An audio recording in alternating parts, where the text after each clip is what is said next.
Módulo 1. Análisis y diseño de bases de datos. Tema 1. Antecedentes de las bases de datos. Un hombre va al saber como a la guerra, bien despierto, con miedo, con respeto y con absoluta confianza. Ir en cualquier otra forma al saber o a la guerra es un error, y quien lo cometa vivirá para lamentar sus pasos. Tomado de las enseñanzas de Don Juan, de Juan Carlos Castañeda.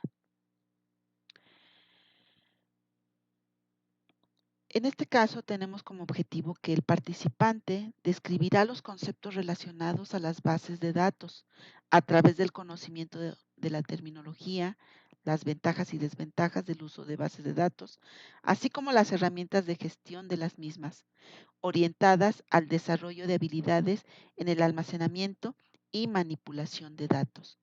Para alcanzar ese objetivo vamos a visitar los siguientes temas: definiciones y conceptos, tipos y modelos de bases de datos, ventajas y desventajas de las bases de datos, etapas del diseño de una base de datos y sistemas de información y bases de datos.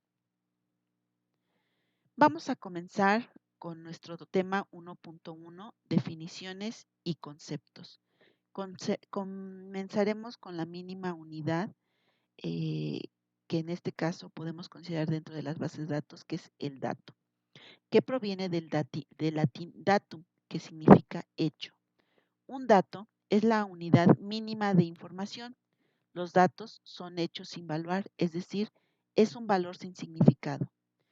Por ejemplo, si yo les digo 6, no les dice nada. Es un valor, sin significado. Sin embargo, si yo les digo 6 es su calificación que obtendrán en el módulo 1, análisis y diseño de bases de datos. No, es muy poquito, yo quiero más, etcétera. Si yo les digo 6 es su calificación en cálculo 1, ups, ya pasé. ¿Se dan cuenta?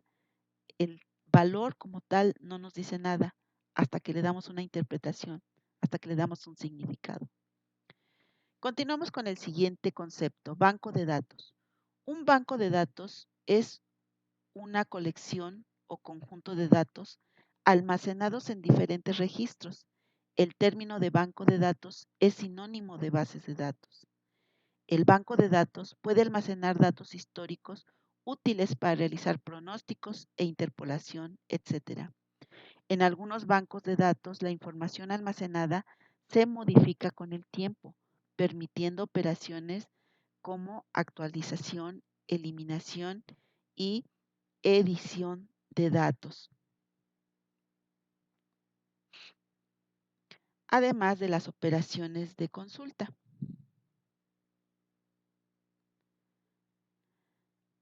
Vamos a ver ahora qué es un campo. Un campo es un espacio de almacenamiento para un dato en particular. Los campos son las distintas entidades de datos que componen a un registro, que a su vez conforman tablas. Por ejemplo, el nombre, el apellido, el domicilio pueden ser los campos de un registro de una tabla cliente. Entonces, para definir un campo se requieren los siguientes elementos: nombre del campo, tipo de dato y tamaño de almacenamiento o longitud en bytes que ocupa. Entonces, un conjunto de campos relacionados entre sí conforman a un registro. Y bueno, en este caso que pertenecen a una entidad de interés. Los registros constituyen la información que va contenida en una tabla. Por ejemplo, en la base de datos para un hospital sería el nombre del paciente, el apellido del paciente y la fecha de nacimiento, entre otros.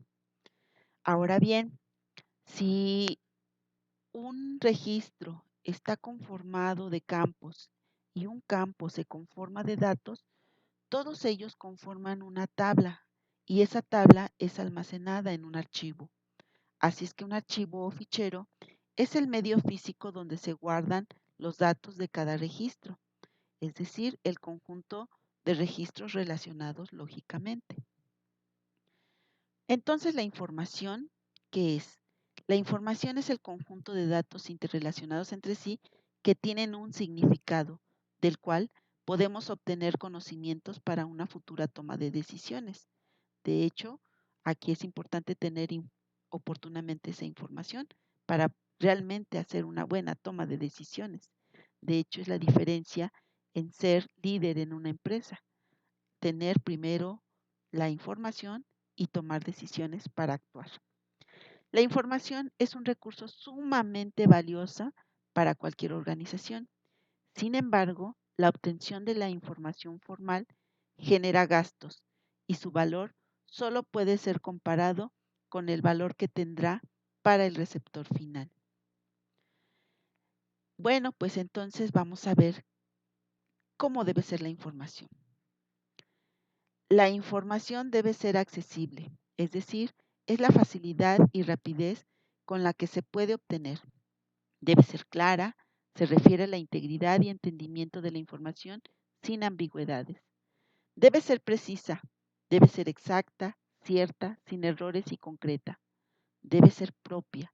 Debe haber relación entre el resultado y lo solicitado por el usuario. Debe ser oportuna. Contar con ella cuando se necesita.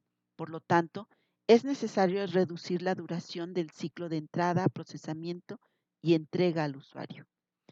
Flexible, adaptable para satisfacer diferentes necesidades. Debe ser verificable. Varios usuarios la examinan y llegan a la misma fuente. Debe ser imparcial. Debe estar sin modificaciones que conduzcan a ideas preconcebidas. Debe ser cuantificable. Todo dato procesado produce información y debe provenir de fuentes formales. Relevante. Debe ser importante para el usuario. Temporal. Debe estar inmersa en el tiempo. Comprensible. Debe predominar la integridad más que la cantidad. Alcance. Comprende la amplitud de los hechos que representa. Termino la parte 1.